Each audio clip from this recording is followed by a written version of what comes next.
All right, everyone. Hello. We are live, and you know both Kristin and I, but here we are. She's hosting me in her home so that we can have, it's at least 6 feet. We're having a socially distant coaching session. Yeah, socially distant. Mm-hmm. Yeah, see, they notice your fireplace. So see? Yeah. Kristin was planning on a fire for us. By the way, we're sharing one mic, so if it's not loud enough, just tell me to shout. Just shout, or we'll turn it up a little. Because we know he's loud enough. Yes. So just tell me if you need me to shout. But anyway, yeah, we were gonna have she had planned a fire tonight, so we could have a fireside chat. But then it was unseasonably warm in Ohio today. Yeah, it's like 80. So. A little warm. And you can ignore Mixer's always trying to. shout. Yeah. Turn it up, Mixer. It's that thing called a mixer. Oh, never mind. So yeah, we're going to do, first, welcome back, everybody. It's great to see everyone. I am on the road in Ohio, which gave me a chance to drop in after seeing my family, to drop in on Kristin in an undisclosed location, other than it's her home. Yeah. And we're going to catch up on our usual coaching. So I won't be doing Q&A. We won't be doing Q&A, but we do have chat right here in front of us, right under the camera, so we can see what all of you think. Yeah.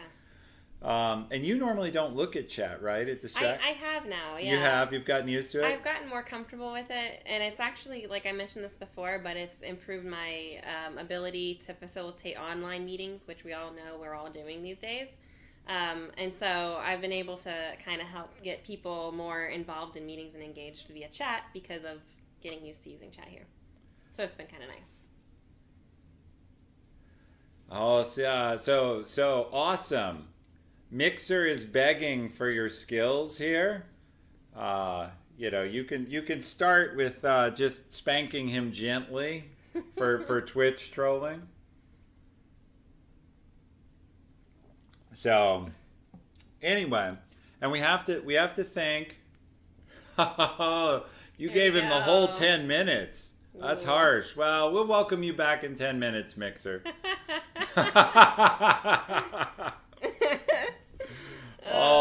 Mods on the loose, man. That's. I don't think we can fix that. Well, you could. We could. Yeah, you can't untime out. I don't think you can unban. Mm-hmm. But we'll tell him we're sorry. We have a new mod in training, so Awesome is sorry. He meant to give you like 10 seconds. Yeah, that's all right. It's okay. Mixer, we love you.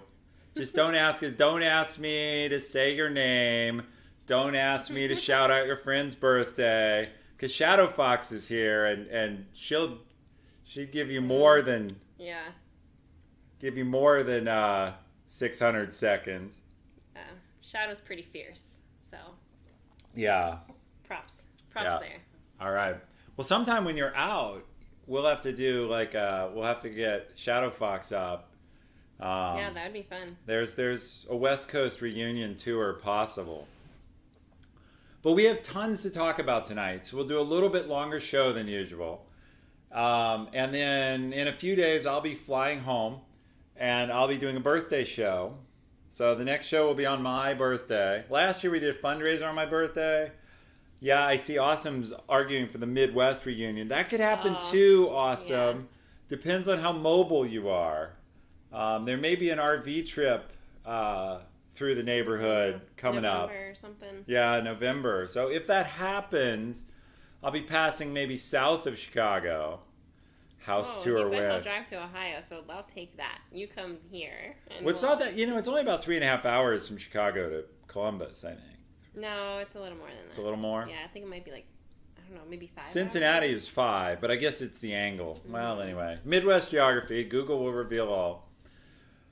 But it's good to see everybody. I haven't been online except for the training stream where I was doing a poor job mobile streaming a few days ago. I've ordered all the equipment to fix that. But it needed practice. We needed to know what was possible. Yeah. So what you don't see here in my studio, which is really not a studio, is a bunch of cords everywhere because we just moved in this house like a week ago, and this is the only area that's put together. And these chairs don't even belong here, but they're set up for you. So. Oh, I like that. That little. I have to master that very feminine. Oh. The little feminine for you. It's just that little like. Don't feel guilty, but also don't complain because we took care of you. Yeah. So. See. So, but not to jump into things too quickly. We need to thank. We need to thank Kristin's husband, who we've decided to name Arnold for tonight because we're not going to reveal his name on stream. Everything's confidential. Sure. No slip. Not by the end of the drink. By the end of the drink. But he made us, it should be the drink of the night. You should always be able to get the drink of the night in chat, just with exclamation point drink. And it's a Boulevardier special whiskey, Westland Sherrywood whiskey. Mm-hmm. Also from Seattle. Campari, sweet vermouth. Mm-hmm. And so there you go. Please feel free always to join us if you want with the beverage of your choice. Which can totally be water. Yeah, totally can. can. Kyle, hydrate now. Be responsible. Yes, Kyle. I haven't seen Kyle around in a while. We've got our waters too. We've got our waters too. Yeah, it's been a minute but I haven't been on a lot of the streams lately. No? Yeah, like just a little bit going on with moving and work and COVID. Yeah. Well, so you're engaging in one of the great American wealth building exercises, which is keep your old house, fix it up, and rent it. Yes. Yeah, I know. Lots of sighing. It'll be okay. I just need to get to the point where it's rented out and I have not 2 mortgages to pay, and that'll be great. Yeah, boy, that's a little stressful. That is a little stressful. Yeah. I was a landlord for a little while. It is not the right business for me. It's not the right business for me. It is a great business. Yeah. We'll see how it goes. Yeah. In this market, we can sell our house at any point. I have tons of equity in it. It'll be good. So.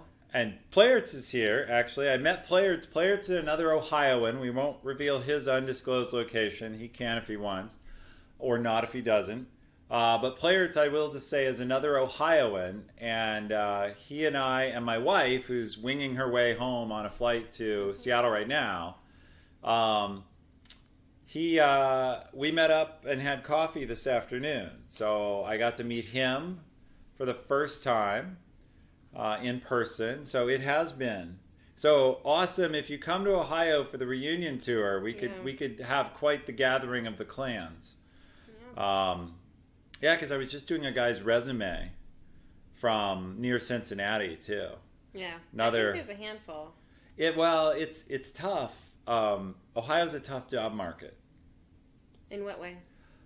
If you're in tech, there's no recognized names on your resume. It's all Acme Inc., Beta Inc. Yeah. Yeah, I can say that because I had 5 interviews today, and that's 5 resumes that I was looking at. And I honestly, this might sound bad, Ethan, especially because you're like the assassin, with resumes, but I really don't care much about a resume. I kind of just have to get on the phone and talk because I don't like to read resumes. They're so long. I know if they did your tips, like maybe. This is golden advice. You have a hiring manager talking about interviews she did today and like how the resume couldn't be bothered. Like I look for a few things in resumes. I look for what buzzwords do they have in the resume that I can expect them to say in the interview that I need to see. Do they actually know what it is? So that's one thing, so that I can see if they actually have the experience or not. And then have they jumped around a lot, and where they, because I ask usually, what do you like about this? What do you like about automation? And how are you wanting to grow? And what are you looking for in your next step? Is usually what I ask. And so, sometimes people can't answer that because it's just a job for them, and that's not who I'm looking for. So it's immediate, not a good fit. So one of the topics you wanted actually to talk about was hiring. Mm-hmm. Does this tie into that? Do you want to? Yeah, we can. Yeah. So it's interesting because I have it's a core team, and I'm looking to promote some of them as I'm hiring new people in, because I'm looking to kind of have them do a lot of that leading so that I can kind of take a step back because I'm starting to take on other, responsibilities. And so some of what I'm trying to figure out is how to balance all of that. What skill set, what level of expertise am I hiring in? What if I find someone who's really great, but the person I've been investing in to become a lead, now there's a competition because I'm hiring in someone who might be more talented in certain ways. Maybe they have less knowledge of the company or, our framework or whatever. And so just kind of thinking through how you assess when it's time to promote someone and how you make sure that you're doing it for the right reasons. So one of the things that's really different between Ethan and I is this thing called empathy. And I'll always bring it back to this, but it's true. And so I remember when we streamed together live last time afterwards at dinner, we were talking, and 40 Pink Dragons was also, we were saying how the hardest thing for me is going to be, like, if I ever had to fire someone, or, like, how do I make sure that I'm making the right decision for the company and not allowing my emotion or my feelings, or my friendship to get in the way. And I was just going there in my head, like, you're hiring, it's all about the company and get the best talent for the company. But you do have to balance that with the people you have on staff, not having them feel like you stabbed them in the back, not having feeling like you needlessly capped their career by hiring in over them. Right. I do want to say, by the way, I don't usually interrupt for this when we're talking, but NVA Hitch, I appreciate you sharing your success that you found a job from stuff in the stream, because I want everyone here to know that what we talk about works. And so I want everyone to know that if you study what we do, and if you listen to the streams and listen to the coaching and join our Discord, you will end up getting a raise, getting a bigger job. When I met Kristin, she was an IC. Now she's needing to hire leaders so she can delegate her growing team. And so that I can continue my growth too. Yep. Because that's one of the asks of my boss is, tell me when you're ready. He wants me to tell him. He knows some of the people that I'm investing in and targeting, and he said, let me know when they're ready because I have some more expansion for you. He wants me to tell him when I'm ready. Well, there's one part of me that's like, I'm ready now. Like SpongeBob, like I'm ready, but I'm not really ready. Like, I've not even been doing this for a year. I really didn't step into doing any work until January. I had my 1 year review, and my boss was talking to me about it and saying what expectations are for next year. And I was like, by the way, to be honest, I've got a few more months yet to meet these expectations. But we were just joking around because obviously I met all the expectations. Anyway. He's leaving it up to me to decide when I'm ready, and that is a hard choice, especially for someone like me who has trouble pacing myself, and I will take it on, and then all of a sudden I'm like, why am I so overwhelmed? Why am I so stressed out? Like, I can't figure it out. Maybe it's because, I just said yes to these things, and I have 2 little kids, and I just moved, and we're in the middle of a pandemic, and, but why am I stressed? It's definitely... Yeah, it can be hard. You have a very hard situation, right? 2 lovely, beautiful children still at home under the age of, 4, right? Yeah, 4-year-old and almost 2. Yeah, so... and 2 very energetic dogs that needed to be escorted away from all the cables. Yeah, a house, a landlord, a house move, a landlord, a lot going on. Yeah, it's a lot. And so then I have this great boss who's investing in me and telling me, to just let him know when I'm ready. So. Well, I'm going to put on my low empathy harsh hat for a minute. Okay. And say, and this is going to sound extra harsh. Okay, I'm ready. Most people in the workplace are not performers. Some of them want to be, some of them aren't. And we can talk about how to help those who aren't. But most people, they just want to do a job and kind of coast. Okay. And so what that means is that when you look at the people you're investing in and look at hiring, it's good to be investing in people. And if you really have someone who's actually improving and really putting in the effort, that's an exception. We'll talk about that in a second. Mm-hmm. But otherwise, you hire the best talent you can, and you hire right in over the person who has tenure. Yeah. The reason is your career is on a very much upward track. We're going to talk for a minute about your mentor later. But your boss wants to invest in you. The company is giving you more responsibility.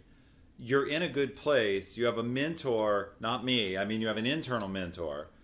So the company is investing in you a lot. The best thing you can do is create that capacity to scale yourself. And if that means you hire in someone who kind of displaces someone you have to have faith in the fact that your group is growing and there'll eventually be room for both of them. Yeah.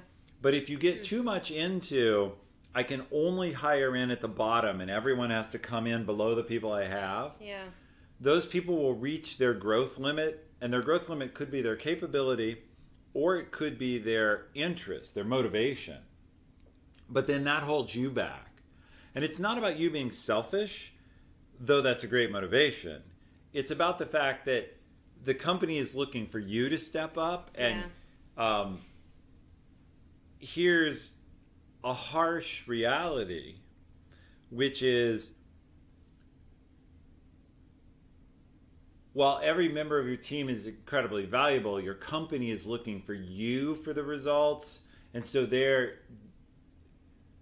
is a little bit where you have to take care of your ability to deliver those results. And if you handicap yourself too much trying to drag people along, and that doesn't mean you don't give them every opportunity and blah, blah, blah, but you can't be dragging them along. So, and I know that's hard for a high empathy person because they're going to come to you and say, but I thought we... And it's hard because, like, my team's really small, and right now, all the people on my team really do want to grow, and they're all putting in. I mean, in the healthcare industry during this time with the pandemic, there's just everybody's putting in extra. Everybody is, and so that makes it a little bit difficult too, because everyone has potential. That's why I hate interviewing, because I see the potential in everybody. You know, everybody is trying. So it's a matter of, am I doing everything I need to be doing to remove barriers for them to thrive? And if they're still not thriving, I have to know I need to know when and what to do at that point. I haven't hit that point with anybody yet because my team has been growing. And the only thing that has really gotten in the way has been COVID and not having enough, hands on deck, and being overloaded. But so I have people who have a growth mindset, and so I want to continue to grow them, but I'm trying to assess from what I'm really looking for is less of an attitude perspective. That's what I have that's going well. Good dynamic, good attitude.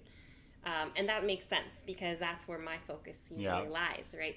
So where I'm stuck trying to make these decisions is in the more technical attitude. The hard skills. Yes, and that is very difficult for me because, as you all know, this is not my background. So how do I look at the code you're writing and assess the quality of it? I can't. So I have to rely on other people's perspectives on it. And so that is a little bit of a challenge for me, and I'm trying to figure that one out. Yeah, and that's, if you need to assess someone in an expertise you don't have, you're going to need to get multiple opinions, find someone you really trust that you can rely on their opinion, and then you just have to go with it. The other thing, though, is you can develop enough of a sense of, in the end, you can measure people by their deliverables. Yeah. They can claim to have all the skill in the world. If they're delivering, then they must have the skill. So that's an interesting topic, too, because one of the things that I'm working through right now is figuring out what are those metrics and what are those deliverables I could be monitoring to assess performance on an individual basis. I find it really, really hard to determine what to use. What are the deliverables? Because if you look at, if it's, say, how many commits did they make? I have a certain associate who is so good at problem solving. I put him on a lot of the problem solving for like framework stuff. So he's not necessarily like day in and day out committing code. That's not what I have him focusing on. So that metric wouldn't work for him. But for the people who are dedicated to like day in and day out working on the product, maybe that makes sense. But now how do I compare? When it'd be interesting to see what Danny Mac says here, and maybe some of the others in chat, other tech leaders. Renee also has led some tech people, and maybe some others who are here and are welcome to comment. The first thing I would say is metrics are great, but you can't get hung up on metrics. Right. You've got to go more towards value. And what I mean by that is the people, they may be making a lot of commits are not in and of themselves valuable. Right, because They're it could a be symbol crap of code. that. Right, it could be crap code, it could be uninteresting, could be very easy. That's there's this old joke, it's an old Dilbert cartoon, where the company that Dilbert works for says, oh, we're going to pay $10 for every bug found, or every bug fixed. And Dilbert says, I'm going to go write myself a minivan. Right. And so metrics are really tough. Danny's got the right point. What goals are they trying to achieve? And are they achieving those goals? And for that matter, you may or may not have ever talked to them about the magic loop per se, but how much of that magic loop behavior do you see where they're seeing what needs to be done and doing it willingly without being asked, and gravitating towards the things that create value or are hard versus gravitating towards whatever gets them through 9 to 5 with a passing grade. Yeah. Because those, and it's important. This should be easier for you given your personality. It's important to be observant. Yeah. Of who is really my go-to person or my go-to people, and then am I being fair about that? Am I seeing the value? Am I, I feel good about my capability in assessing that, like my gut, reaction. What I'm struggling with is how to present the data. Okay, because I have to get them promoted. I have to convince my boss. Yep. And he is extremely data-driven and absolutely open to having his mind changed, but you have to bring the data. And so that's part of where we're bringing in, like, okay, part of the assessment, not all, but part of it is going to be some sort of a metric paired with these other things. Like, how do they work with others? Are they, things that we look at in the magic loop. And so that's why I'm trying to find some metrics, because I have the other piece. I feel good about that, and I can present my case through a story. So I want to play Socratic method with you and ask you. I'm trying to lead you to something. It would be too much of a game. Have you asked your boss what his key metrics are? What metrics? Yeah. Okay. I have, but so it's interesting because and this, I don't want to derail us on this conversation, but there's different camps of how you look at an engineering department, and my boss is in the camp of wanting to see everyone as engineers. Some people don't like that. They really want developers to be developers, automation engineers are automation engineers, manual testers are manual testers. Yeah. That's not the path we're heading on. So, well, manual testers are definitely not engineers in that sense, so that's going to backfire. Right, unless I have automation engineers willing to do manual testing, which is something I challenged him on, and he's thinking about it. He'll get back to me on his thoughts. So I can't remember where I was going because it's about assessing performance and proving to your boss that they're ready for promotion. Because we moved from hiring to promotion, which is another one of your topics. Yes. We'll get our way back to hiring. But obviously, both of these things have to do with how you're going to build your team, which goes to your other point you started on, which is how do you free your capacity? Yeah. So I tell people all the time, the only way I've ever freed up my own time is by hiring and building great people under me. So you're doing the right thing, because only by increasing the capability of your team can you ever have any breathing room. Right. You're trying to literally work yourself out of a job. Yep. Because then you can take another one, which is exactly what your boss told me. Tell me when you're ready to take a new job. Yeah, basically that's what he said. He'll continue coaching and training me until I until I hit a ceiling, and at that point we're going to have another conversation. Yeah, that's the Peter principle. And Korean American here is right. Don't rush hiring, right? In other words, be pretty picky. Yeah. Particularly, I'm going to say this, and everyone who's looking for a job in chat will know it's true. Right now, it's a buyer's market. It's a buyer's market. it's a buyer's market where there are more people who want jobs than who have jobs. And so you can be, without being a jerk about it, you can be picky. You can be choosy to get great talent. Great. The hard thing with that is I needed to hire these people before COVID, and we had a hiring freeze when I was in my final interviews. So we've been going through getting more requests without any new people. And so I am at a point where I am the bottleneck. I'm the bottleneck on delivering to market. And so... Well, this is going to be bad with your kids in your house. But I'm going to tell you candidly, the right thing to do there is work crazy overtime short term to pick carefully. Because in the end, you're probably only going to have to do 8 or 10 or 12 extra phone screens, which is a day or two or a weekend or a few nights. And that's going to get you a person that you really believe in, or several people, and that's worth it because it pays off.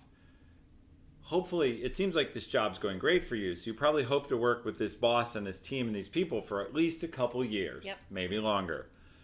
A couple weekends or a few lost nights to get it right for a couple years pays off. And so I do get, look, I've had, and Danny and some of the other people who are Amazonians, we go through this all the time where Amazon's doing its annual planning procedure right now, and every year it's like we can't learn. We plan a bunch of initiatives, in this case for 2021, and we say how many people they're going to take, but we basically assume we're going to get all those people in like January, February, March. And of course, that leaves us never going to happen. And so we're always in the same situation, only unlike you, in our case, it's a self-inflicted wound. So we're always doing this. So I'm sympathetic, but I would just say, this is a case where you'll just, again, people have advised you and you've recognized you've never had to let someone go yet. When you rush that hiring process and get someone... I don't want to have to do that if I don't have to do that. Well, as you know, look, you've engaged in management. It is coming someday. But the further you can push it out, the better. So I will say that I intuitively must have heard, you telling me this before we met, because I did choose to schedule another round of interviews with a candidate that I've moved through a few. And I asked if I could get some of our architects in on the interview. Because if anyone's going to be able to assess that, technical aptitude, it's probably going to be our architect team. So that's the move I made. So I'm having another round with this individual next week. Choose carefully. And have experts choose for you. And I actually asked a brand new architect. He just joined our team, but he's worked with some of the folks on our team and my boss in the past. But I picked him because he won't have the same bias some of the other people will at the company. So that's smart. The outside opinion. They don't have friends yet. He doesn't know what our current assessment is on talent or what our expectations are. He's coming in and he's just going to purely judge across industries and all the experience he's had over 20 years, that he can give me his assessment. So I feel like that will be a much better assessment on technical piece than I could give. So that is the path I'm going. So trying to unwind all this, we went back to hiring and we agreed to hire carefully, bring in the experts, which you're doing. And here's the thing about hiring. Here's the bottom line. You're better off saying no to a good person than yes to a bad. It's what's called false positives and false negatives. And you'd rather have a false negative than a false positive. False positive means you end up hiring someone who doesn't work out. False negative means you pass on someone who would have been great. And the reason that's okay, even though it sucks, is someone else will be a true positive. I like what Danny's saying here too. She's saying it's easy to drag out managing an okay person because they're not really doing harm. That's not really doing good. So that's a good point. It's really easy when the day comes for you. It will be easy to let go of the person who's obviously bad comparatively. It will still hurt, and it's very personal. But the thief, the abusive person, the person who stops showing up for work, these are easy. Like, hey, you're not actually working. You're going to have to stop collecting money if you're not working. Like, pretty easy conversation. It's the hardest people are the ones that are well-liked, honestly trying, and not succeeding. And you try to help them, and it's clear they're not going to improve. That's okay. Awesome. Learn from Shadow. So Shadow, Awesome really wanted to try moderation, so we gave him the sword, and he admits he has a lot to learn. So Shadow is coaching Mixer on how to avoid his next 10 minutes of contemplation time. Renee, I hear you on asking if they have experience, and this particular architect does, so I feel pretty comfortable bringing him in to help me out with that. So we have a lesson right here, actually. It's a perfect lesson. See, Mixer knows the game. He's a longtime Twitch person, and he knows how to walk the line of being edgy in a channel without actually doing anything that will just generate a ban. Mm-hmm. And so that's like the employee who's well-liked and pretty okay, but not actually flat-out participating in the community, more trying to say, hey, look at me, look at me. It's the same thing. Yeah. And so you're watching Awesome and Shadow do the dance with, do we fire this viewer or not? You're fired. And of course, by talking about him, we're feeding him. Right. Because we're feeding the troll by talking about him. But it's okay, we love you. And if you behave well and shape up, Let them take it. See, now Shadow is currently not managing anyone, but she has the heart of a manager. Yeah. This is true, and it's right there. And Shadow, you do kind of, you are kind of managing. And I know, managing viewers. That's for sure. Right. When you had the first chat with, when COVID was first hitting with Dr. Racaniello. Yes, and I remember getting in there and I'm like, shit, I don't know when to ban people. Like, I've barely been a mod. So what I did was I focused on answering questions, doing all of the prompts, all the things that I knew how to do, and help directing conversation and getting people engaged. And I just let Shadow wield the sword. She was so good at it, and I just knew I could count on her to do that part. So I did what I was good at. Yeah, I've thought about bringing Dr. R back. That'd be just because we're going into the winter. I reached out to him once, and I think he was pretty busy with because he's a professor at Columbia. Yeah. And he's trying, I think, anyway, I may need to bring him back. Yeah, that'd be fun. Anyway. Yeah, this is great. So now there's 2 clinics going on. There's one clinic which is us talking about business, and then the other clinic is Mod clinic. And I'm curious to see. Oh, Mixer is still here listening too. I'm looking at my dashboard, and I wondered if we had, by talking about him and asking him to chill, I wondered if he had run away, but the viewer dashboard still says he's watching, so I'm glad. It's excellent. So, Danny, are you asking how do I know, or are you saying that's a good question for me to ask myself? How do I know that I have enough people on my team to do the work? So for me, that's a good question, and it's something I've been battling. I've been trying to figure out how to portray capacity and demand, for months now. And from what I've been using, we've been over capacity. But part of the conversation is not necessarily all the hours, but the capabilities of the team, because we're trying to mature. So I'm growing the team in more than one way. I'm not just trying to add people to have more manpower and actual hours, but I'm trying to take the hours I do have and make them more valuable. Whether it's because I have someone who can move faster, or I don't know. There's different ways that you could assess value. So I've been trying to figure that out. How do I know if I have enough people?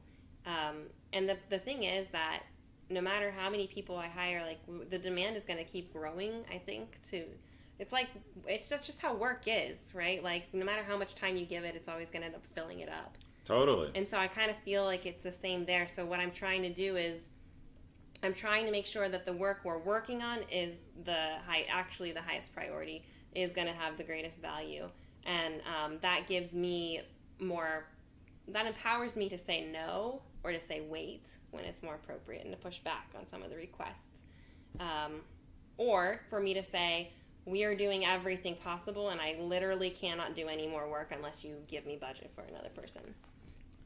Which is where I'm at right now, and that's why I'm hiring. Yeah. So full circle again. I've said this before, and I'll say it here on the channel. All workplaces will take all the resources they can get. They'll absorb, unless they're somehow dysfunctional, or like government or some sort of protected thing where they're just trying to generate busy work because they can bill it. Any real commercial business will use all of your time you'll give it and all the time your team has. Right. And so you have to set your own boundaries. Right. And if you're in a career climber mode at certain places, you may choose to give all that time. You may choose to say, I'm going to give 80 hours a week. A lot of like young lawyers do that. And your team may do that. But the company will absorb that. Yeah. So you have to draw that line. And then I'm glad, but Danny's asking, how do you measure? How do you know how many sprint, when you're asked to do, like, you're measuring, frankly, in the most crude way, which is, well, I know my team can't do any more. But I'm assessing it I'm looking more at hours is the way that I'm leveraging. I mean, I'm looking at all the projects and the products, and then I have people assigned to it, and then I'm trying to add time for context switching, because if I have one person on 2 products, that's 2 sets of scrum ceremonies, which is a lot of time in and of itself, let alone the actual interruptions and context switching. So I'm really I'm trying to assess it by hours. But well, when you say hours, what you'd love to be doing, since you do use Scrum, is to know your sprints and your velocity. Yeah. And be able to point out what you're being asked for and compare it to your velocity, and that's the kind of stuff you'd love to be able to do. Which is hard because every product has a different Scrum team, which means that the point value may not be the same. So I understand. I can't. It's kind of hard for me to do that. I can't really use velocity, and we've had so much change in all capacities of our Scrum team that the velocity is really meaningless right now until we get a better baseline. It's just been too much change. So. Well, that is the challenge. That's the challenge of a high churn environment. It's not even people leaving. It's like, well, some of it is, but it's just us taking on more work with less people. So now you have a product owner who's overseeing 2 products, and you have, your automation engineers and your manual testers overseeing 3, and, so that changes it. But, very relative. Danny said. So let's see. We've covered a little bit about hiring. We said take your time, have your experts, put in the time yourself. It pays off. All true. We also discussed hiring in higher level or not. And I would just say get the best person. And particularly since your company seems to be growing and your boss seems to be investing in you, even if you have to assuage someone's hurt ego, which Renee said you will see, even if you have to assuage that ego a little bit, you will eventually be able to place them somewhere valuable and get the value for them. So even if there's, and you may lose somebody, but probably not. In a growing environment, in a tough environment, not a lot of people are going to run to quit a good job in COVID. And you're still investing in them. So I would hire the best people. So we've covered hiring. then you had the question about how to get people promoted. Mm-hmm. Well, it is about gathering evidence. Yeah. And it's definitely about finding out what your boss values as evidence. Some good questions to ask him. You say you've already asked him what his metrics are. Mm-hmm. You can also ask to see, can I see other people have been promoted? Or if you see them being promoted, you go ask their manager, or you go study what, you ask him, what led you to feel that so-and-so was ready? Well, he's new. He started not long before I started. Right, but that's still a year. So I don't know that there's been a whole lot of promotions that have happened other than like mine and like one other person really. Well, so in that case, promotion is a normal thing. So you actually may need to talk to your boss about, hey, it's a hard time. People are working very hard. Career growth is normal. We need to normalize the act of promotion. It doesn't mean we give them out willy-nilly or to people who aren't deserving. But we do have to have a viewpoint that people being acknowledged for moving up in their career is normal. And it can't be so incredibly rare. Yeah. So that's good. You may have to say, like, because we had a problem with this at Amazon at one point. We have this role called principal engineer, which is basically, it's not quite, but it's basically our highest level of engineer. And that highest level of engineer, at one point they were super picky letting people into it. And the result was we had all these people hitting a ceiling, and they figured out, I'm never going to get beyond this, and they just leave.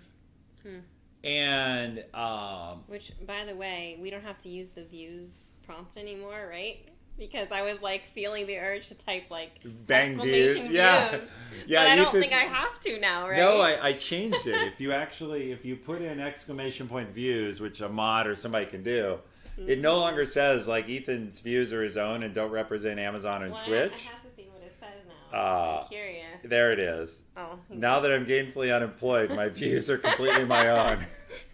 That's great. So see, I can talk about Amazon and anything else. Yeah. So. Sorry, I interrupted. No, that's totally funny. I get it. That he's there. Yeah. So, but we were. Gosh, let me see if I can remember the stats. They did a study and they tried to figure out how many wrong promotions they were doing. And they defined wrong as within a year of promotion, the person was on a performance plan or had been fired.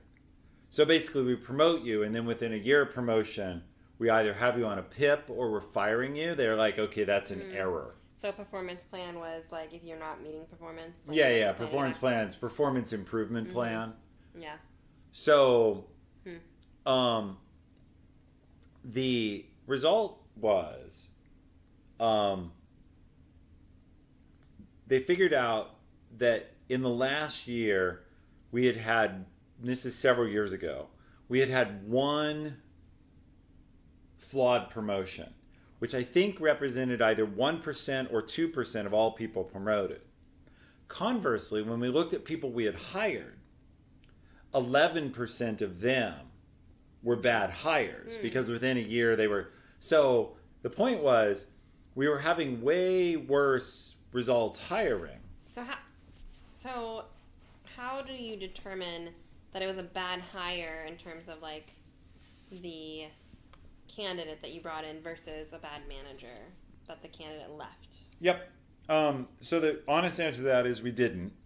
But the fact is, people hired in were having problems at an 11% rate, and people promoted were having problems at either a 1 or a 2% rate. Okay.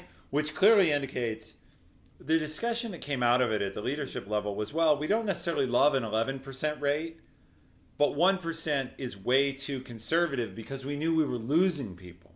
And so they opened up the gates on promotion.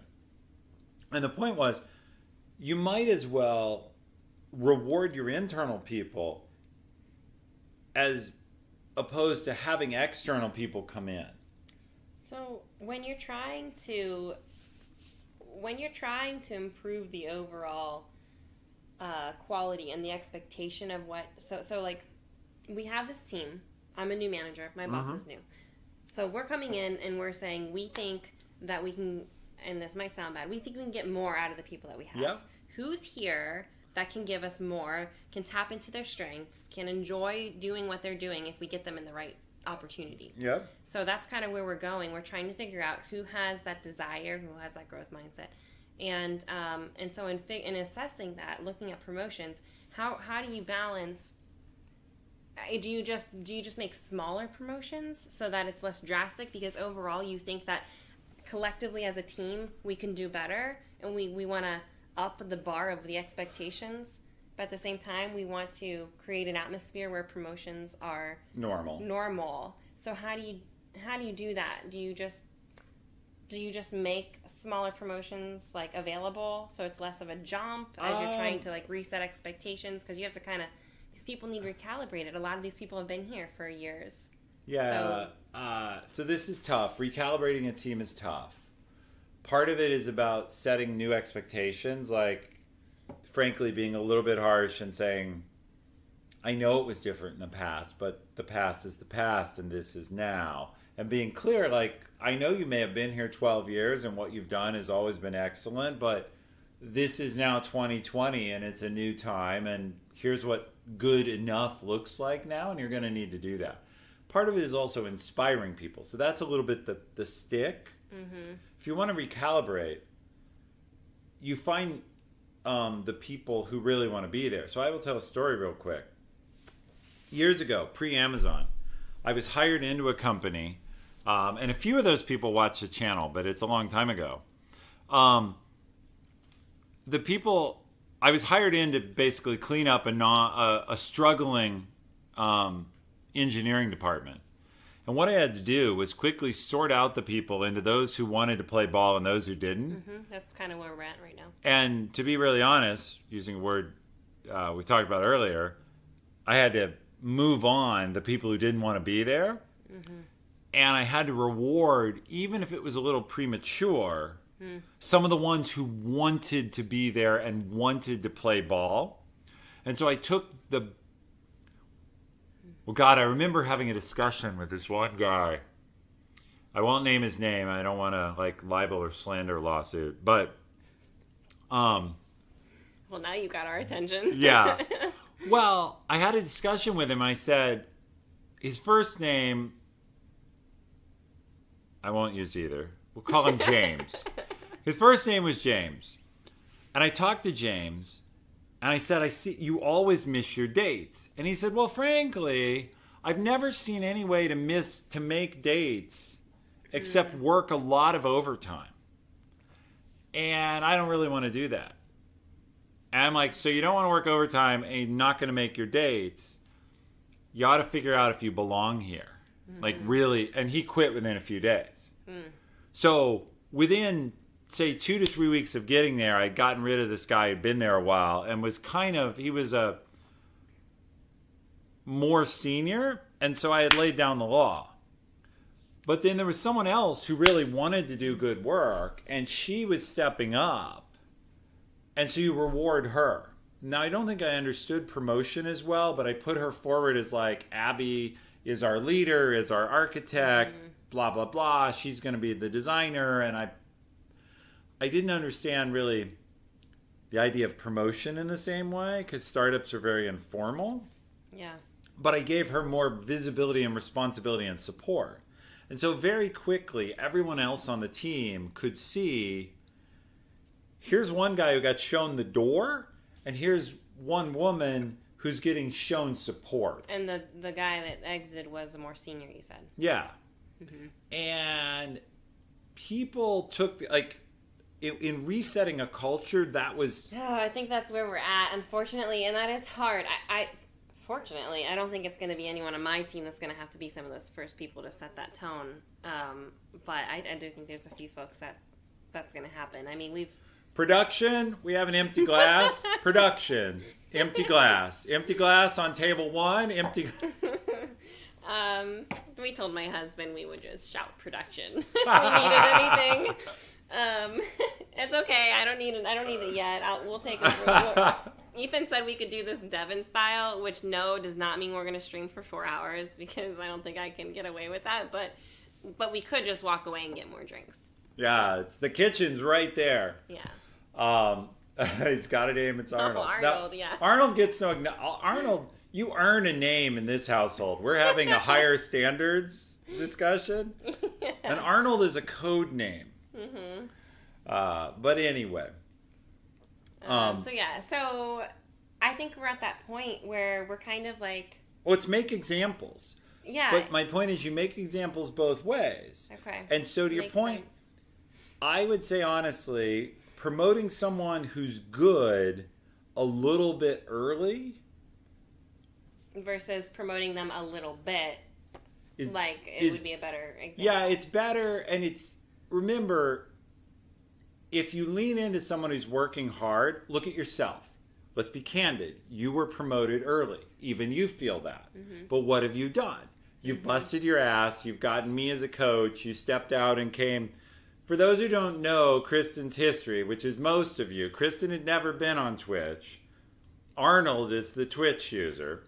And Arnold had seen me and said, hey, there's this crazy guy on the far side of the world. Because of Devon. Because of Devon Nash. Yeah.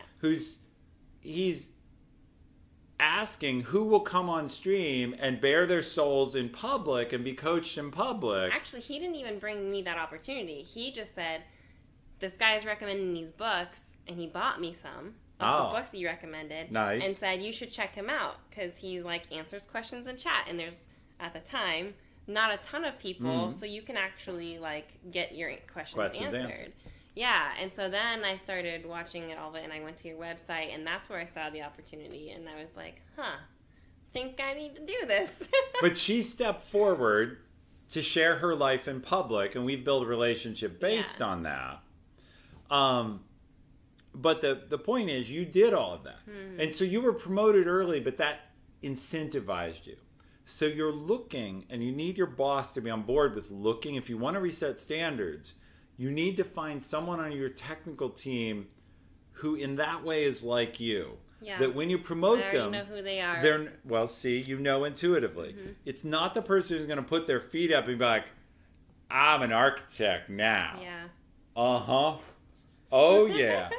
You need the person who's going to feel like, oh my God, I have all this responsibility. Yeah. And I'm not actually up to it. And is going to run around like a crazed hamster in a cocaine field.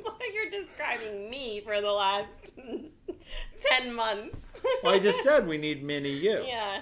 Well, that's and NBA Hitch is you're honestly, this sounds abusive. But but not only you, syndrome. But you're looking for the person with imposter syndrome. Mm-hmm. Oh, wow, I've never thought of imposter syndrome as a flag for something good. You don't want someone who's crippled by it, but you want someone who always is wondering if they could do a little bit more and they could do a little bit better. So humble, essentially. Yeah, and that person's going to step up. And promoting that person, I'm not hating on... So, yeah, Ed's, the oil fields, I was just passing through, so I was surprised. I'll tell a story because Kristin's family originally is from near Youngstown. And I was near Youngstown, Ohio earlier. And there actually are, for those of you who would never believe this, there are oil fields around Youngstown, Ohio. And you'll actually see little tiny oil derricks. Do I allow it? Yeah, totally. We allow Ed to say almost anything. Ed's a long time. Yeah.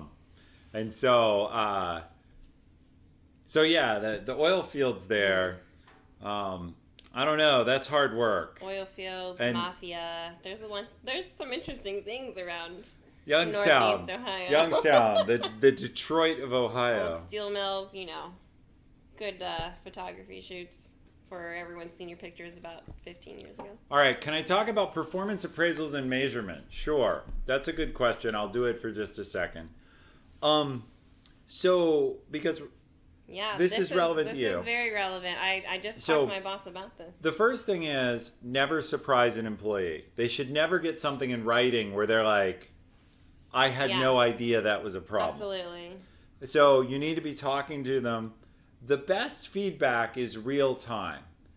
The best feedback is where someone says something and you, right in the moment or right after the meeting, you either say, Arnold, that was a terrific drink. Or Arnold. Making more drinks. I could hear it happening. Yeah, I could hear it happening. So I'm going to have to finish mine up. But Arnold, that was a great drink. And so you want to give Arnold immediate feedback. Yeah. That it's a great drink. And this is good because I have team members who they come to me, like, we talk about it ahead of time. They know I'm going to be assessing, and they come to me immediately for feedback. And if I don't have time to address it, I'll give them like a kind of a general statement and say, I'm going to discuss this with you more at X time or whatever, and then I can talk, in more depth. But that's a good sign, I think. When I have if they're asking you for feedback, completely. So one thing is never surprise anybody. The second is, to the point of standards, give real examples. There's this thing that Amazon used, but it came from an independent research institute called situation behavior impact. And so the best feedback breaks down into 3 pieces. The situation is, do you remember the meeting on Friday night where we were all discussing the bug? Okay, yes, I do. Great. During that meeting, you got very agitated and you yelled at Francis. Statement of fact. The impact that had was Francis quit.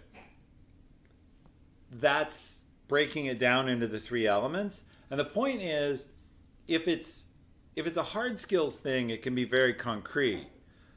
You pushed a fix to the bug, and that brought down our servers. That's very hard skills. But if it's debatable, people can't debate how you're impacted. So you can say, in that meeting, you raised your voice and yelled at Francis, and I felt bad for Francis. I was pained thinking of Francis experiencing that. No one can debate that you were pained. They can debate that Francis deserved it, but they can't say, well, you're not allowed to feel that. Right. And so the point is, it's a way to try and get people to see the feedback without being able to argue with the impact you felt or what impact somebody experienced. And so that's a good way to give feedback. Now, this question of measurement, we were talking about that earlier. So many measurements can be gamed. You can't have particularly this is a channel of gamers. This is a site of gamers. If you make a metric, we talked about this a few minutes ago. Oh, we're going to have a metric for your automation engineers, bugs found. Yeah. No. Well, they can go work with an engineer and the 2 of them can team up and crank that up. The engineer will write a lot of bugs. The automation engineer will find a lot of bugs, and they'll be off to the races. Which is why we are now measuring defects in different categories, so we can determine if it was poor requirements and acceptance criteria, or poor code, or us not having the right tests to catch it in production. Yeah, so you're at 37. Look, feedback, in the end, if someone wants to find a way to rationalize feedback, they will. Gosh, what was just a case of this I was thinking about? People can rationalize anything, and they will do that to minimize their pain. So what you need to do is try and make the feedback not too painful, because a person in pain, none of us, what do you do? If I had a hot wire here and I put it on you, you would pull away. Yeah. Or you'd slap my hand. Or curse at you. Right. You would do something to minimize you'd pour your water, not your drink, over it. The reason you would do that is no one sits around in pain. Pain is a stimulus. Well, emotional pain is the same. And very few people can look at their boss and say, give me the worst feedback you have about me. I want to hear it. Some can, because they're very mature and they're very confident. But even they aren't doing it just to feel pain. Right. They're doing it so like, They okay, I want to fix that and grow. Yeah. And that's the pain of a workout. In that case, you have someone mature enough to say, okay, I hate sit-ups, but they give me a six-pack, and so I'm going to do a lot of sit-ups. Yeah. So, what you were just talking about in terms of never surprising anyone, that's the way that I combat my my high-level empathy. Is I'm very intentional about making sure I'm having these conversations regularly because it helps me to have better conversations, so I don't have to feel that burden of dropping something, on someone. And so I've been having a lot of those conversations, and some of them I'm easing into a little more. Like, some people I can tell, I can be a little more direct. They already know they're not good at something, and they want to work on it, and they're asking me to help coach them. So that's a little more direct conversation I can have. Versus somebody who's learning self-awareness, who's really is trying, but previously wasn't self-aware. And so it's a little more of a journey, and I have to kind of bring them along. But I'm still, speaking to them just a little less directly. You're on a self-awareness journey. Yes. That's what I tell them. That's going to be a great... I don't say that to them, but I recognize because that would be priceless. I recognize it. Okay, hi, welcome to your one-on-one. Let's all Today take a deep we're going to go breath. on a self-awareness journey. Gotta have deep breaths. You're not aware you suck, but I'm going to help you. Yeah, I'm gonna help you see how much you suck. No, Management Fantasies 101. We do talk about it, though. We talk about areas of growth, and so then when I give them feedback, they're really not surprised. I don't have to feel bad when I say, this is what you did well, and this is what you could improve on, because they already are expecting it. They know. No, don't surprise anyone. Let them know. And the other thing is, see, if you have high empathy, the reason people are probably willing to take feedback from you is they believe you have their best interest at heart. That definitely makes a difference. And so I give this example all the time. There'll be some new people here. Very quickly, if you think of someone you really like and you think of someone you don't like, which is the same as thinking of someone probably who has your best interest at heart and someone who probably hasn't in the past, if the person that you really like says, hey, I know you have tickets to the football game on Sunday, but I need someone to help me move my apartment. So even though the forecast is rain, can you come help me carry boxes? For the person you really like, you'll think about it. Oh, production is here. All right. Just swap it out. Oh, and they have enough glassware, another real advantage. Man. Also thanks to my brother. This was a Christmas gift. Well, we should be sure to point out that in terms of family assets, Kristin's brother works at a distillery, so so that's nice. And I'm always bad at what's the Westland. Yeah. So someone pop In up Seattle. exclamation point drink for the drink of the night, and then everybody go and buy Westland whiskey. Yeah. Support the channel in that way because they can't ship liquor. Oh, it across must be states. mods only for drink. No, there it is. Yeah. So where do they distribute? Well, definitely they distribute it, obviously, in Washington. They do have some other areas. In fact, they can sell in Kentucky, because I've got some bottles actually from there. But I don't know why. I don't understand. But you can't all the get it rules. here. I can't get it here. Yeah, I can't get it here. Some of the bars can serve it here, but none of them buy it right now because it's probably nobody knows about it, and it's a little on the pricier side. So, usually don't. Can I fly it back? Yeah, I do it. You could also ship it. Yeah. Why, Awesome? Are you going out to Seattle? Because if you are, I should connect you with some people. You can meet my brother. Well, if Awesome's coming to Seattle, there's a lot of things that have to happen. Yeah. Actually, let's just plan to go to Seattle at the same time, because I'm going to go out there for a couple weeks probably. Yeah, Kristin will end up. We'll do a show at Dave's studio, and we'll have a gathering. That'll be fun. The studio's in good shape now. So, and DT Twitch Talk can come up. I can find the site for them. Yeah. All right. The Westland Distillery site. It's good whiskey. I have to say, by the way, this show has given me a terrible reputation. Almost every retirement gift I got was alcohol. And so all of you regulars, next time I stream on my birthday, look behind me on the shelf. I have some very nice bottles that were gifted to me. And yeah, it's there's gonna be. Well, anyway, I'm set for alcohol for a while. Oh, sure, blame the show. Come on, Shadow, you're supposed to have my back here. Of course, I'm blaming the show. No. Oh no, I'm not. You are not the problem. It's my reputation that I create by having created a drink of the show. So I am responsible. I have high ownership. Oh, we got a new drink. This is a hanky panky. Uh-oh, do I have to like go up? Hanky panky, that's different. All right, well, give me the recipe and we'll put it in here. What's in a hanky panky? I don't remember. Let's chat. You can probably look it up. What's in a hanky panky?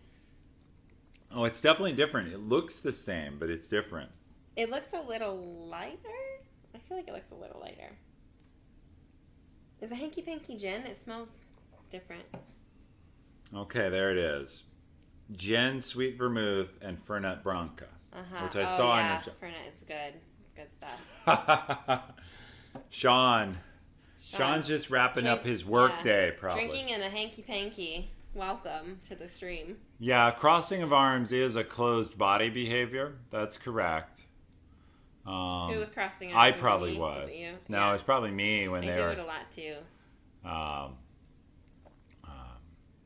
Yeah. You know, I was talking to someone about that. Actually, I was talking to one of my mentors about this. But the especially for women, the idea of power poses before going into like an interview or a meeting or whatever, like Getting just big. taking up as much Getting space big. as you can. Yeah, and you know, it does make a difference. As weird as it sounds, like it does make a difference. And I have actually done power poses before, and in some meetings I have purposely taken up more space, more physical That is space. a great idea. If for women or anyone in the stream who has confidence challenges, which is often women, definitely take up some space. It's like the opposite of what we were talking about earlier, where you make yourself smaller. Small, yeah. Sometimes you need to make yourself bigger, and I definitely feel that way for some women, and it was when I wasn't in management too. Yep. But I really wanted to be able to command the room. I really wanted to like, you know, I If wanted you haven't to be studied confident and basic body language, there's so many things. Like this is a huge power gesture. They call I it the do that. catapult. I like to do that. It's comfortable. So Ed, throw up. Throw up. This is perfect. Throw up some trailer park pass out in the ditch mixes. Go ahead and put them in here. I mean, I have never figured out what I can mix PBR with, but I'm sure it's a good mixer. Well, you can make a Boilermaker. I went to Purdue, and Purdue is the Boilermakers, and a Boilermaker I think is whiskey dropped in a beer. I think that's an official Boilermaker. It sounds disgusting. Do you want more water? I'm gonna grab Yes, I do. Thank you. It's not my, but you know, no, the drink I like to make, and it's got a non-PC name for sure, but it will be known in the channel. Maybe I will do these sometime. My wife will drink them with me when we're out at a bar, is the Irish Car Bomb. So, you know, pre-leaving Amazon, I probably couldn't have talked about having a drink called an Irish Car Bomb, but it's a fun drink, so.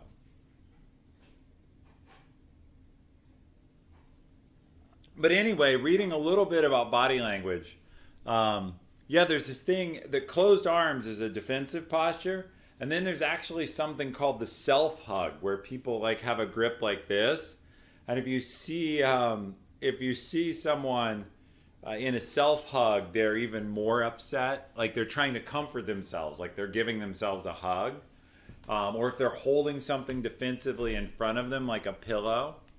So. Yes, I know how to code. Thank you, CEO of Mixer, and in multiple languages. But I haven't coded in a long time. I wrote most of my code in C and Common Lisp, but I can write in other languages as well. C and what? Common Lisp. Common Lisp is a functional language originated by Guy Steele. You mean you haven't learned Python yet? I have not. I haven't needed to, right?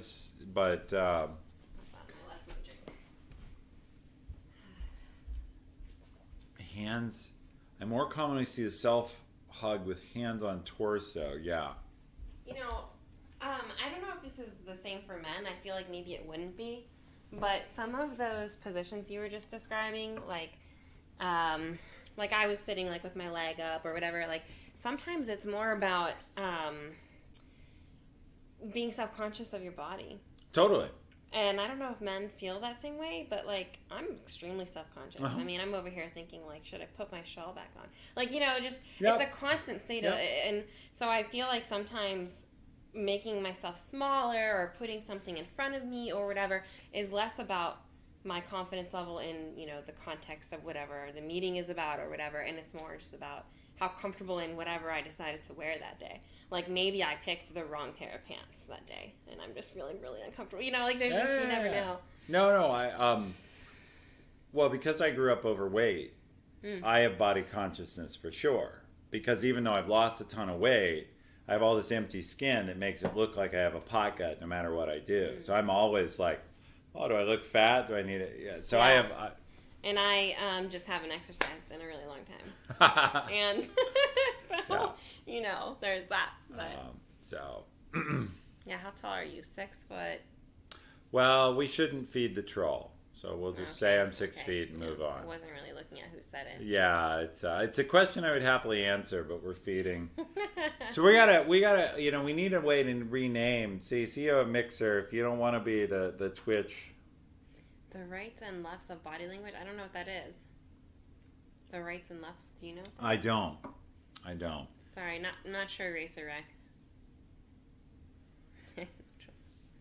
So I'll have to try this Ed drink here that's a pint of beer, cheap rye, and Bailey's.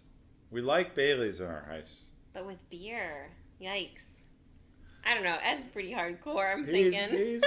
Well, Ed's our representative. Yep. Yeah. From non-business. Yes. So. And I appreciate you being here. Diversity of thought is like very important, and Ed, that's you. Yeah, and Shadow, unfortunately, Mixer, Shadow's got it completely right. You choose to skate the line, and so I'm just having fun. We're trying to win you over to the growth mindset side of this channel, where you want to rule the world through your superior workplace performance. But until then,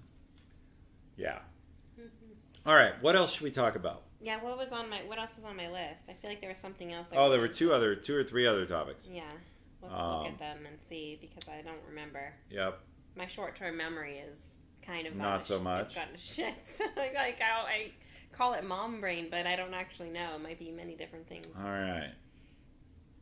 By the way, I have to say, public thank you. Kristin fed me a magnificent dinner.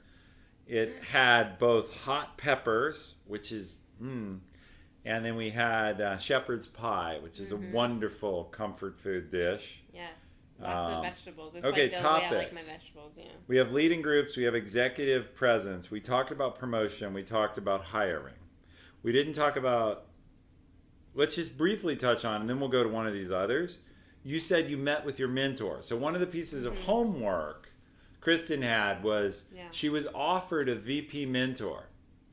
All right. See you later, Danny. Good to see you. You were offered a VP mentor, and I guess you went and got. I did, yeah. So I reached out and I had asked her, and I think I did update that the last time we met.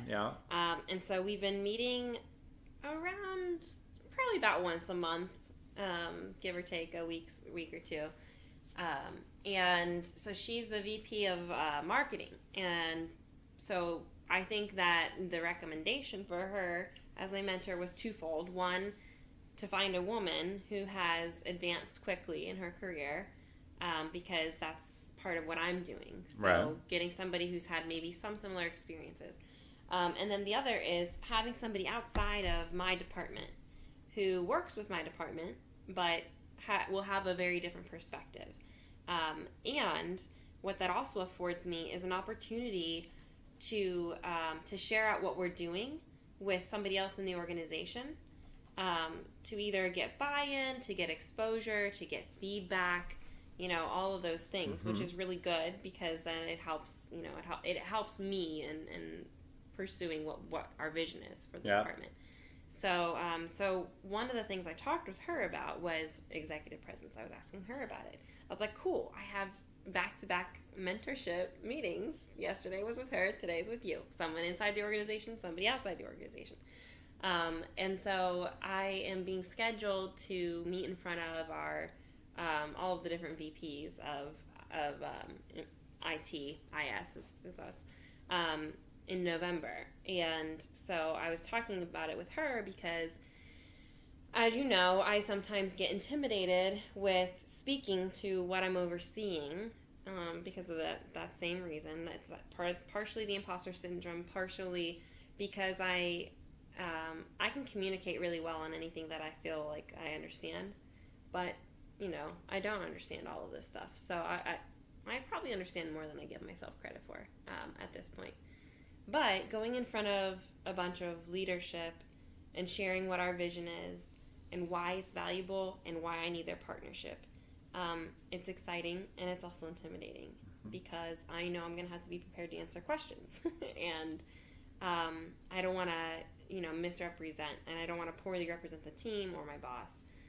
So I was chatting with her about that a little bit, and it was really great feedback. And some of what she said, which actually aligned really well with what my boss has said, was basically like, own up to the fact that you might be nervous and like be yourself.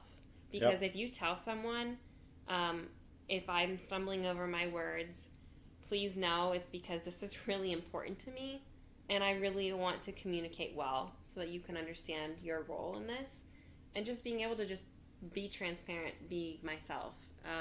So I'm kind of combining some tips I've gotten from both of them, but I wanted to chat with you because you're from a much larger company, your experience, and you also do this really well. This is a part of your nature. It's who you are. It's what you've been doing. So you have, and you're bullshit artist is my whole career. Right. No, that didn't come out. That's too many drinks.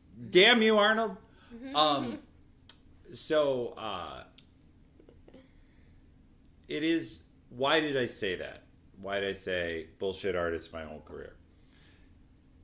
From a executive presence, so much of it is projecting confidence, being confident, and then also projecting confidence. Right. And so what can you do to be confident? First, we have example actually happening right now. This is not a political comment, but whichever side of the debate you're on, aw, Mixer, that's sweet of you. See, now Mixer's showing that he's dedicated and he's sub. So he's trying to say, hey, I am part of the community, which I appreciate.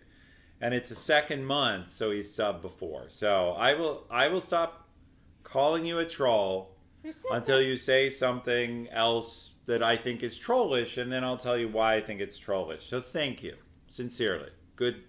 And it's not just about you subbing, it's about the symbolism. All right. So, you got gifted before. So this is his first sub of his own. Super nice of you. So, how can you be confident? Well, we see the debates. And let's look at just a day or two ago, we had the vice presidential debate. And both of those candidates went through extensive debate prep. So one thing you can do, a rule I learned really long ago, I read a short rule that said for every 10 minutes you're going to spend communicating something, spend 5 minutes at least preparing the communication. And so the point is, if you're going to have a half-hour meeting or be part of an hour meeting, it's totally fine to spend 30 minutes. It's dumb. But if you need to make a speech or a short presentation, practice in the mirror. Again, it's dumb, but if you have one of these architects who's your friend, have them throw you hard questions, pseudo-technical questions, and then if you can't answer them, have them tell you what the answer is. So I do get to bring someone along with me. Then bring a tech person. Because I'm definitely bringing a tech person. I get to pick someone to bring because we're going to demo some stuff. So perfect. So pick someone who can speak, though, because Yeah. they're useless if they can't speak to the audience. So you don't need the most technical person if they cannot also speak. Thank you, Pentaquan. If they cannot also speak, is not useful. Yeah. So you do need to think about that. Yeah. But my first point on how to be confident is prepare.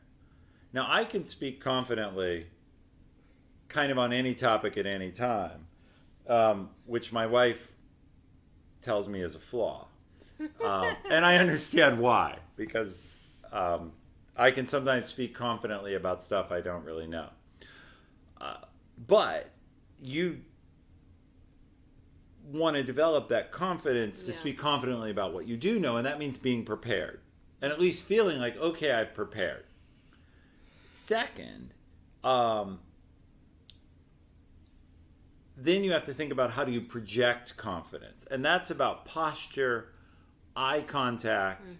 Again, yes, Baborka, we're sharing a mic tonight, so you may have to crank us up a little bit. We're a little bit softer than usual because we chose to share one common mic on my portable setup. So 6 feet apart. 6 feet apart. We're socially distant here. Despite the fact we have good drinks, we're social, but distantly. So the next thing you need to do, though, is think about the dress. Make sure you pick something you're not going to worry about how your appearance. Well, and it will be virtual, so there's another trick to it because now it's going to be a little different. How do you maintain eye contact when you're not? You got to be in the looking room, at the camera. right?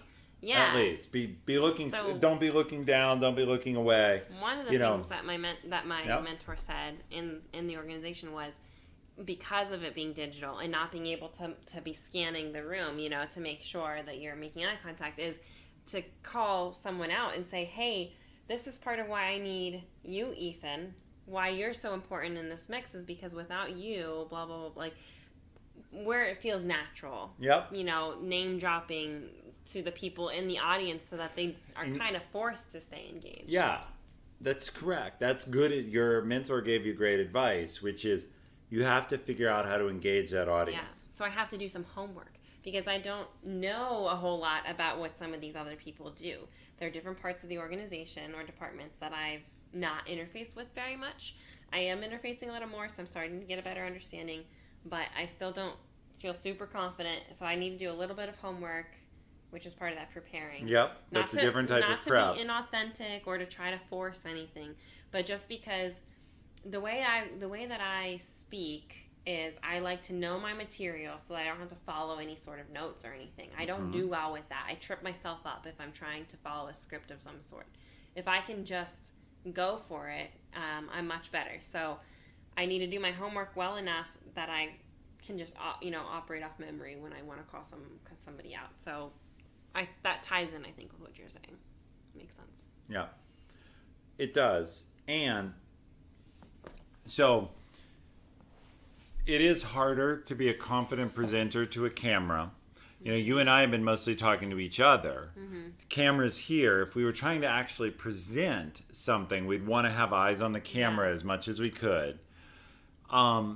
Voice matters. Pacing matters.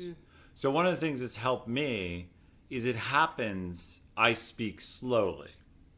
So I don't tend to get nervous and get really going and be like, hey, you guys, this thing we're talking about is over here and there. I do that a little bit. And so slow down. A little bit louder can, like, not shouting, but being strong, the like open singing posture. Yeah. And then the hardest thing is, in many ways, how you handle the first one or two questions will determine really if people are confident, because many people can speak, but when they get hit with a question that's hard or controversial, they stumble. Yeah. And if you can handle that well, You might get better questions too. Yeah, but also whatever question you get, being concise, being honest. If you don't know, say you don't know. If you say, well, that's technical, I'm going to ask our architect to go more in depth. But try not to, if you don't know, don't stumble and fumble. Yeah. I am a rambler especially when I'm not sure how to get to the point of what I'm trying to say.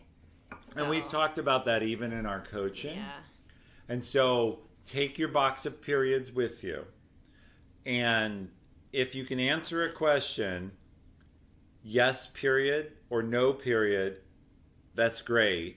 If you can answer it with a number, that's great. If you have to say, as one of the chat folks here says, I don't know, Racer Rex says, there's strength in saying I don't know.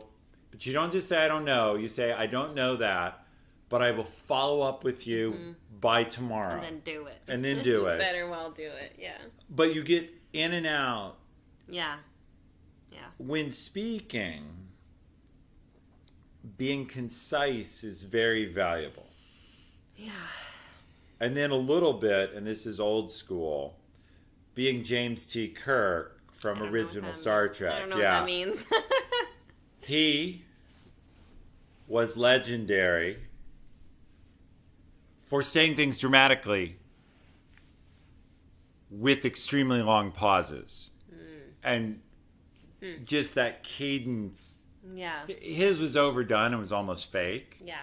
But it became a meme. But that very long pause. Sean123 knows who Kirk is. Yeah. No, maybe it's not the age thing so much as the fact that I didn't really like Star Trek. I kind of liked Star Wars, kind of, but it's just not her thing. Then came Lord of the Rings and Harry Potter, and those I love. So if you want you to talk to me in Harry Potter or Lord of the Rings terms, if you want an analogy. Well, the interesting thing, if I had to choose between, you're saying you like fantasy but not sci-fi. Yes. Yeah, basically. If I had to pick a genre, I would be fantasy over sci-fi as well. Yeah, I definitely prefer. That said, I like both. Well, that's good. Because my initials are EE, and you can't spell geek without EE in the middle. So, none of you put that together before. I'm looking at a time check. Yep. Because I have to go pick up the kids. So. Yeah. Ethan, go home. Ethan's going to a hotel. Yeah. But anyway. Well, anyway, so the mentorship is going. I'm starting. It's going great. To get more comfortable, but I'm stumbling over my words with her just because executive presence. Yeah, just a little bit of wanting to make sure that we're doing it. I'm being contributing value, and I don't really get to talk with her ever. We don't interface outside of that, so it's really hard when you're only meeting maybe once a month for 40 minutes, 45 minutes. To catch her up and get to know each other and stuff. So I am working on that, but I think it's going good. And she offered, for me to schedule an extra meeting before this large, presentation, so that if I want to ask her some questions or practice or whatever, I can, which is pretty cool to get that offer. So I'm glad I did it, and I basically have really high expectations of myself because I have you. And I have a VP of marketing, and I have a CTO. So you have a lot of sponsors. I better do something worthwhile. Well, that's the pressure. Yeah. And then I have chat who, tells me when I'm not giving myself hard enough homework, and then they up the ante. So that's good.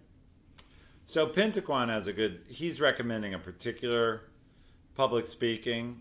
I don't believe necessarily in audience, quote unquote, manipulation, but I do, managing an audience is a thing. It's a skill you can study and learn. Yeah. The basics of it, though, are prepare, show confidence, even if you don't feel it. Yep. Because here's what I learned. This was my key. This was my key. I realized if you've ever watched someone who's a poor public speaker, how uncomfortable that is, where someone's speaking and you're like, so uncomfortable. Yeah. Well, people don't want that. And if you're struggling, they're starting to have that feeling. Yeah. So the key is they all want you to succeed. Yeah. And so once I realized the audience actually wanted me to do well, I was fine. Yeah. Well, the good news is that I've gotten a lot of feedback from people, and including my team, who say, like, I just don't know how you can be so articulate and so calm all the time. And I'm like, you're talking about me? Yeah. But that's such a compliment. And it is. People feel like I am very confident in what I say, which and you probably just don't believe it. I just am like, well, I'm not sure that I'm displaying confidence. I'm just trying to help solve the problem or answer the question, you know. And that's another thing, is if you are just being yourself, meaning to the degree you have to put on an act on stage, then it's harder because you're projecting something you're not. Right. Whereas if you're just being honest with people, thank you, Pentaquant, for giving a gift. That was really nice. And Noel Heave is in our Discord, he sends out not all, but most of the good links on COVID in our COVID discussion channel. So appreciate him very much. In any case, to the degree that you're just being authentic, it's a lot easier because you're just being yourself. Right. And you don't have to remember to be anything. Or answer it with a certain tone or whatever. You can just, Yeah, and that's what my boss told me. I've gotten a long way by just being a slightly naive, meaning like I assume this room is here for me. And a story I can tell, Danny Mac left. So see, I have no fear of contradiction now.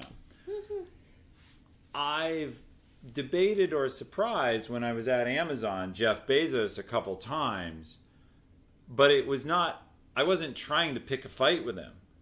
I just was being honest. Yeah. And so I would say things that were blunt. Surprising to other people. Yeah.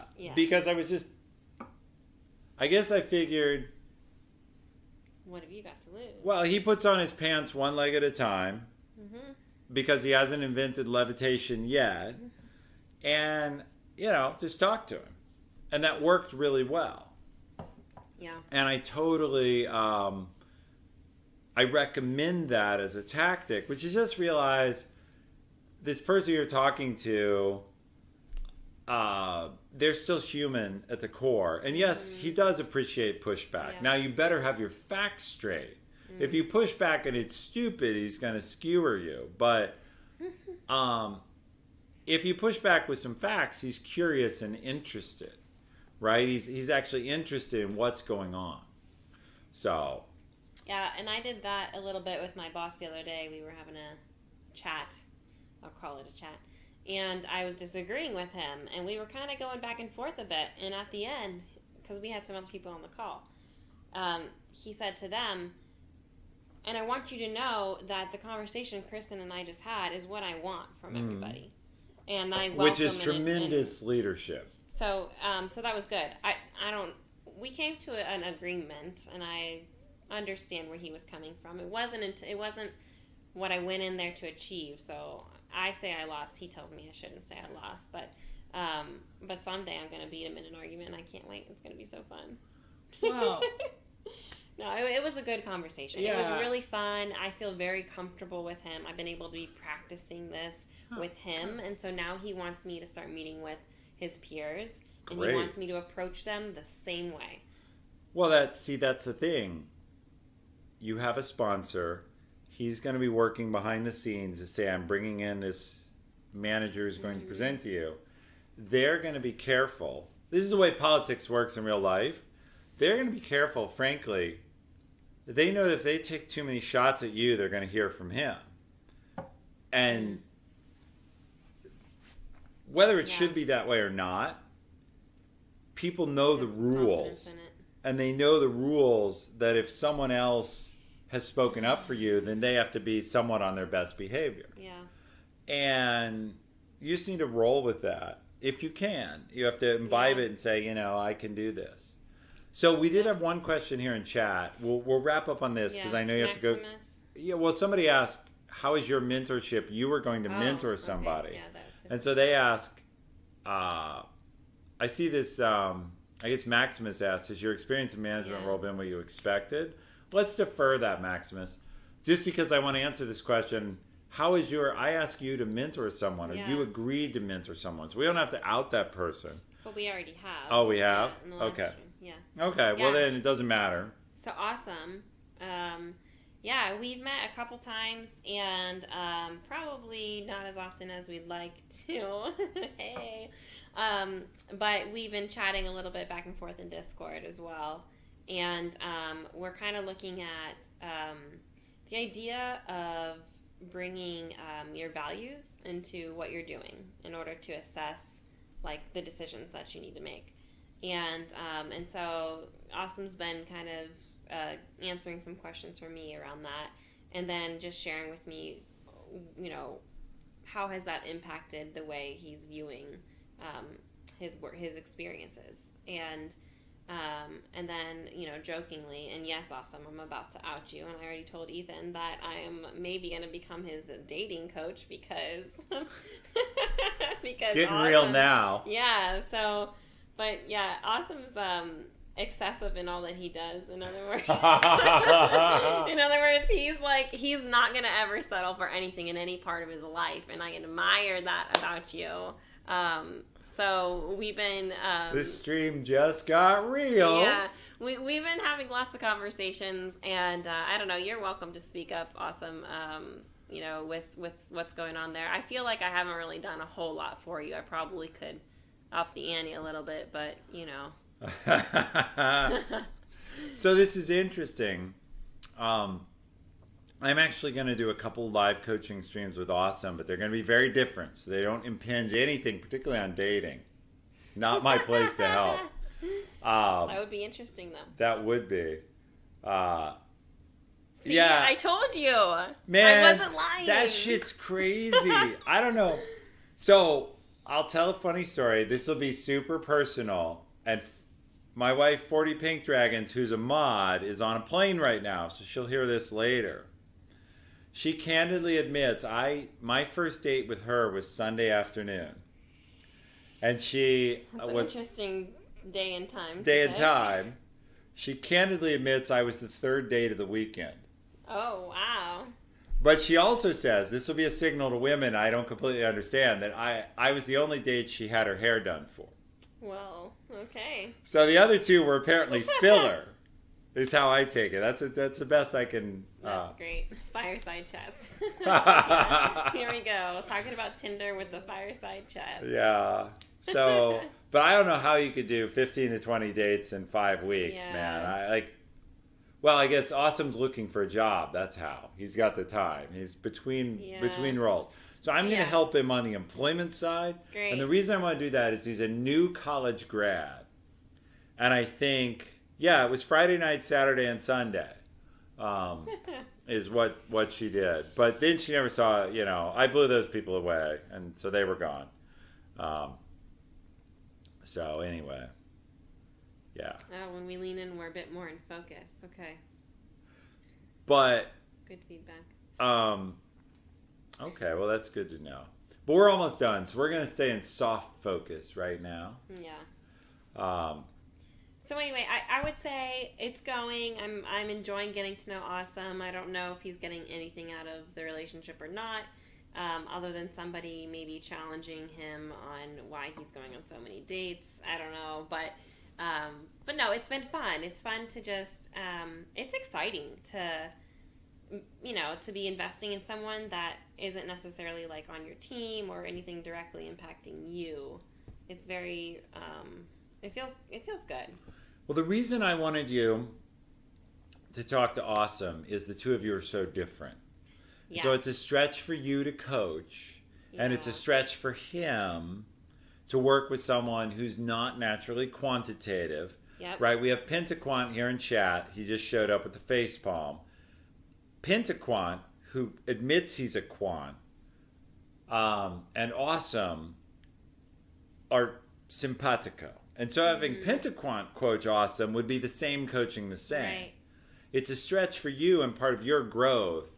How do you coach someone who's very, very so different? Yeah. And it's a stretch for him to work with someone who's not technical, not statistical. Yep. Not analyzing every little thing to determine the output of that interaction. Which is, yes, what Awesome does. So yeah, it's and it started out with the statement that I made him. I think the first time we met was, you can't logic your way out of everything because people do illogical things and unpredictable things. And so so there's an element of, gut reaction and, emotional intelligence that you have to tap into, because as much as you might like to work just on your own, chances are you're going to have to work with people in some capacity. And people are so unpredictable. I've talked about this before, but you're right. You never know what's driving a person's behavior today. It could be they're angry at you. It could be they don't agree with you. It could be that they have a stomach ache and they're not feeling well. It could be their partner was down on them. It could be and so it's, the EQ side. Mm-hmm. It could be all these things. Mm-hmm. And yet you still have to work with them. And they'll be different every day.